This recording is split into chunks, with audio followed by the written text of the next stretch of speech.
Electronic musicians are prone to the Kroner-Dunning effect. If you're not familiar with that, it means that you can feel that you know a lot, but it doesn't actually mean that you know a lot. And feeling and knowing are two different things. And sometimes I see tutorials or I see posts on social media where people are explaining that, music can be done in a specific way, and by doing things in that way, then you will get the result that you want. Well, it's not that easy. You see, when it comes to music or basically any art, the fundamental of that art rely on three pillars. The first one is experience. The second one is taste. And the last one is technique. And you kind of need the three of them to get into that state where you can actually express yourself the way you would like to express. And that's not that easy. And when you start listening to electronic music or study it, at first it seems like, oh, it's easy, you just have to do it like that. That plugin lets me do that thing that guy showed in that tutorial. I can do that effect in that specific way. And in no time, you feel like you can already progress. And while that is true and that you can make some jumps forward, as soon as you start expressing yourself in the way that you should be expressing yourself, you will feel like the 3 steps forward will end up doing 4 steps back. And in many cases, this is where people hit with discouragement and feeling that they're not progressing properly. And as someone that teaches people, it comes into a zone where you feel like you can teach people certain things, but at some point the pillar of experience is not something I can teach. It's something that people have to live, and that includes some wins, but a lot of failure. Before you win, you need to fail like 10 times to eventually get to the point where you want to be doing. So for instance, one of the way that I teach music is using references. Using references is basically at the first level, and that's like how people usually react when I give that exercise. They feel like it's copying. It is. I mean, when you make a cake, you're basically copying something that has been done for thousands of years before. Do you feel bad about it? Probably not. That's because you know that a cake has to be done in a specific way to get to that result. Well, making music is about the same thing. You kind of need to know the recipe. You need to experience making it before you start being able to jive around and decide to do some twists and some changes to it. But at first, you need to copy the recipe. You need to understand it, and not just copying for the sake of copying, but copying with question of why. Why is this happening there? And why does this changes there? Those questions in many cases are difficult to be answered on their own. And sometimes it's good to work with a mentor, but sometimes just talking with friends about how things are made will open up doors and give you answers. And when I see on social media people saying like, don't use references, just follow what the sound is giving you. I mean, I like that idea because this is basically what I do. It's not that easy. That's just like when audio engineers say to people, don't look at FFT readers, just use your ears. I mean, why do we do FFT in the first place? We do it because visual sometimes helps understand something that we hear that we're not sure at first. Of course, at some point, your ears will recognize certain things and let you use tools, but you need to know visually what's happening, and there's nothing wrong with that. And when it comes to arrangements or expressing yourself, the act of understanding how things are made will eventually give you confidence and will create this intuition that, okay, now I'm hearing this. This will be the next step of what's going to happen. And that takes time, like I said. I'm just repeating it over and over because there's not really many other ways to do it. You could study music, you'll read and understand partitions. And what are partitions?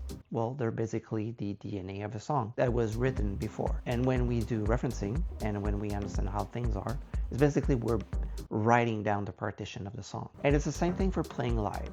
If someone plays live, you need to practice and practice, but you need also to use partitions of references, and that will give you like fundamentals on how to do it. Now, when it comes to technical, technical is something that is easy to teach because technical is just subjective of I face this problem, I want to do this result, these are the tools that I need. Plugins are often just a bunch of different things that are bundled with, like an interface so that you can get your way through, but it's important to go deep into how sound works and understand signal flow to be able to eventually use simple tools to get to do what you want. The last part is the most difficult to teach, and it's taste. Taste is something that you acquire through your community, through people you hang out with, through people that influence your music. And for a long time it was through radios, now it's through DJs. And one issue that I see with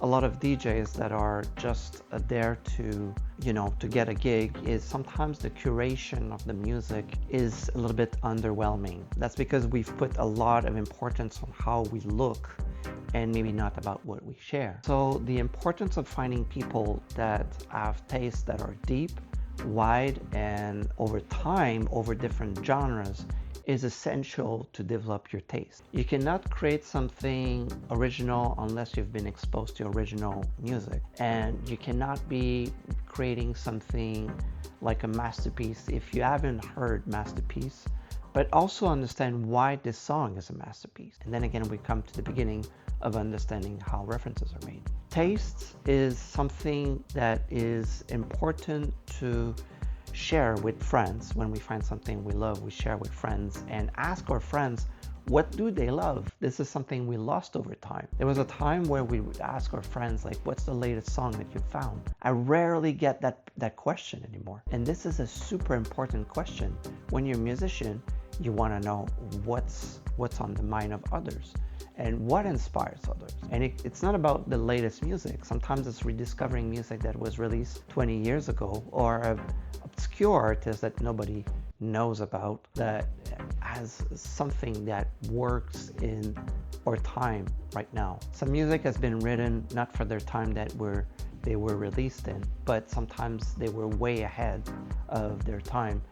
And that's why it's important to dig in music from the past. Sometimes we discover gems that are absolutely relevant to right now. When it comes to music, there's a part that kind of like globalizes these three pillars, which is I would say the motivation. That's like something that if you don't have the motivation, you cannot use these three pillars. Finding motivation is something that a lot of people struggle with, especially when the world is turbulent, when we're constantly distracted by different things, and when we're constantly bombarded with, you should try this is cool, this is not cool, this is a technique. You stack skills, you stack ideas, but you don't put them in place, you don't practice them. And motivation is easy to lose. So how do we cultivate motivation? Well, motivation is not just about, I want to finish an album, I want to release a song. That's kind of something that is good, but it doesn't create motivation. Motivation is telling your friend that you're making music, and they say that they're making music as well. I know it sounds weird, but this is what we call accountability. Accountability is the missing piece to a lot of people making music every day. When you have accountability, you are working as a community, and then you share tips, you share struggles, and you ask for feedback, you get feedback, and that creates motivation.